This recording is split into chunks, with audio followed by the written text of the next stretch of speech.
Hi again. Mentioned just before the break, there's some news coming in. In central Russia, we're hearing a soldier's opened fire on his fellow serviceman. Apparently, he's killed 3 before he then turned the gun on himself and committed suicide. The shooter was standing guard when he started firing, according to the initial reports coming through. Investigators suspect he was suffering from personal problems at the time. So details there, as I say, of a shooting. A soldier opened fire on his fellow serviceman. We think 3 have died there, possibly including, additionally, him. We'll keep you posted. Canselor Merkel has been called a traitor by a crowd of nationalists who booed her for her pro-migrant policies. The incident happened during a visit to a town near Dresden where violent anti-refugee protests had taken place over the weekend.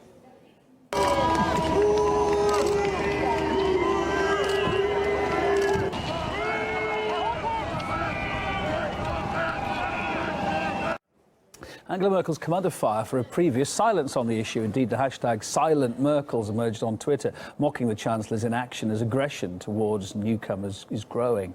Now, while the government's been slammed for inaction, many Germans, meantime, are making sure their views are heard at least. The week started with rival protests in Berlin between, on one side, pro-migrant demonstrators and on the other, nationalists from the anti-Islamic Pegida group. There was also a suspected arson attack. We brought you this story yesterday on a secondary school being used to house refugees. That's just outside Berlin. Let's bring in Dr. Werner Patzer now. He's chair of political systems and comparative politics at the Dresden University of Technology, joining us live on the line. Hi there. Is Angela Merkel getting this all wrong? Is she really tackling the migrant crisis all wrong, or is she simply doing the best she can in a very difficult situation? What are your thoughts? Well, certainly Chancellor Merkel is in a difficult situation, and usually she tries to do her very best. The basic problem is that Germany has taken a very passive stance towards immigration for many years, if not decades, and that now the numbers of immigrants are just overwhelming. We've had more than 400,000 in the last year. We expect some 800,000 this year. The number will not decrease during the next years, presumably. Therefore, many German citizens are afraid of the consequences of this unregulated immigration, and they are angry with top politicians and those responsible for this situation because they feel that the political class is leading Germany in a situation which it can no longer accept. And therefore we have a domestic polarization between those who feel that the current policies could be going on without being changed, and other ones who really want to see a policy change. Well, on a practical level, Germany just announced something. They plans to simplify the asylum application process for people fleeing the Syrian war, at least. Is that going to significantly help the problem? Well, it will significantly help the problem if the procedures in the course of which the authorities find out whether somebody is entitled to stay in Germany are speeded up. And one way of doing so is to set up a list of countries out of which everybody can come to Germany if he claims to be a refugee. And the complementary action would be to set up a list of countries out of which nobody seems to be entitled to come to Germany. But the follow-up problem would be, or the follow-up challenge would be, to get those persons who are not entitled to stay in Germany out of the country. At present days, some 60% of those who have no right to stay in Germany nevertheless stay in Germany. And therefore, the political elite, our government, has still a lot of work to do. And the prognosis, of course, is grim here. It's only this week the UN's High Commissioner, Melissa Fleming, said that, quote, there's no end to the flow of migrants coming to the EU. Before we get into comment on that and whether she's maybe overblowing it, let's just listen to that clip a second.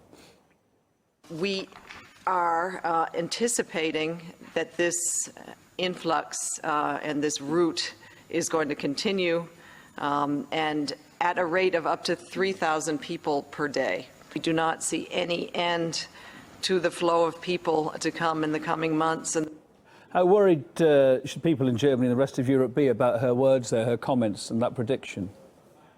Well, many Germans are worried about these facts because the favorite country for immigrants to Europe is Germany and Sweden to a certain degree. Therefore, if this influx of immigrants will not be stopped, Germany will have to accept during the next years millions of immigrants. And of course, this will entail some serious consequences for the German society and of how peaceful social relations in Germany will be. And this is something where many Germans believe that the government is not proactive enough to prevent these ugly consequences of a basically sound attitude. The sound attitude is to be an open country for those who have to take refuge from other parts of the world. I wonder if the various governments that are, quote, not being proactive enough at the moment will be more proactive when they've listened to this. The United Nations are also slamming the EU generally for failing to deal with the problem. Let's not pretend that what the EU and its member states are doing is working. That was the UN Special Rapporteur on the human rights migrants. What is the bloc doing wrong? Can it act together, or has it got to act individually? Well, we have a lot of problems to be solved on European level. First of all, we have no mechanisms, no possibilities so far to make sure that the borderlines of Europe are not crossed by unwelcome or illegal immigrants. Immigrants come over the Mediterranean, they come over Greece and the Balkans, and there is no means to stop them. If they are, or as soon as they are on the territory of the EU, there are no longer border controls. Therefore, they can move to whatever place they want to move. And although the EU states have agreed on the so-called Dublin Agreement that each of the European states should welcome a fair share of the immigrants to Europe, this does not work in practice because countries like Greece, countries like Austria, countries like Hungary or Slovakia really declined to accept immigrants in necessary numbers. Professor Paltzer, thanks for your thoughts. We appreciate you being on the programme. OK, well, let's lighten the mood a bit. And today, too, at one of the world's biggest displays of air power, Russia's MAX 2015, which is showcasing more cutting-edge technology and daredevil stunts.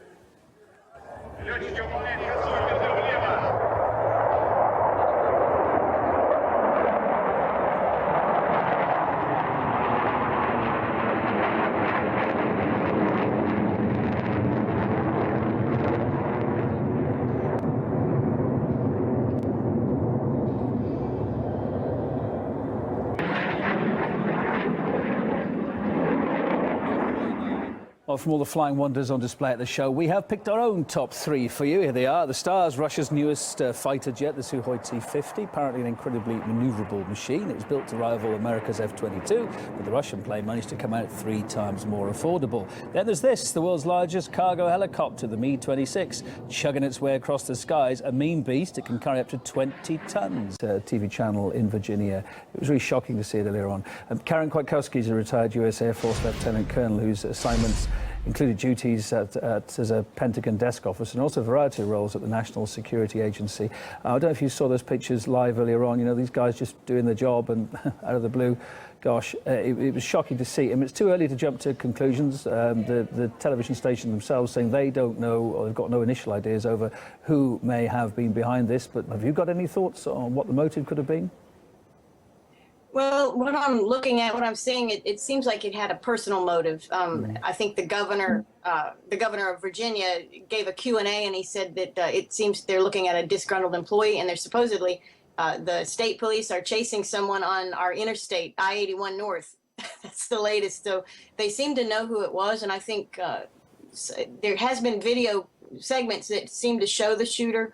Remember, it was 6:30 in the morning on a off-site video interview because that TV station is stationed out of Roanoke, and they were in Smith Mountain Lake, which is probably about 30 minutes away or so from that. So they had met with the Chamber of Commerce to do an early morning interview. Whoever targeted them, obviously, you know, kind of planned this out, knew where they were, and so they're saying that it has a personal connection, a disgruntled employee or something like that. I know that sounds very common, but in this case, of course, it's brought into focus again, gun laws, the use of guns in America. There's been some comment comes in the last few minutes from the Virginia governor, Terry McAuliffe, who said, you know, there is a need to restrict access to guns. He says there are too many guns in the hands of people who should not have guns. Again, it's another case, isn't it? But will anything change? Well, guns don't kill people. Human beings that are angry and misguided kill people. In this particular case, the person on the video holding a gun was very much in close proximity. I mean, he was on the set, in effect, close proximity. And so the murder could have been done by any number of weapons. I personally, I know that they being the governor, the media, will look at this as a rationale to limit guns. But I'm telling you, guns don't kill people. People who are angry kill people. Yeah, of course. But of course, it does, again, bring into question, should people have such free access to guns, but that's such a big debate that's been going on for so many years. There's another line, as you've been talking, again, from the Virginia governor, saying now that they believe it was a disgruntled employee who fired at the TV crew, not a case of terrorism. It is a criminal case. Very unfortunate, tragic events playing out there live on television earlier on. Karen, thank you for being on the programme, giving us your initial thoughts. Nice to see you. Karen Kwiatkowski there, retired US Air Force Lieutenant Colonel. Thank you. Thank you for watching us too. It's coming up to 27 minutes past 5 in the afternoon. My name's Kevin Owen. This is RT International, live from RTHQ here in Moscow. After the break, Peter's here. Crosstalk, debating the risk of an escalation between North and South Korea, although it does seem within the last 24 hours or so that is averted. But let's listen to what he's got to say after the break.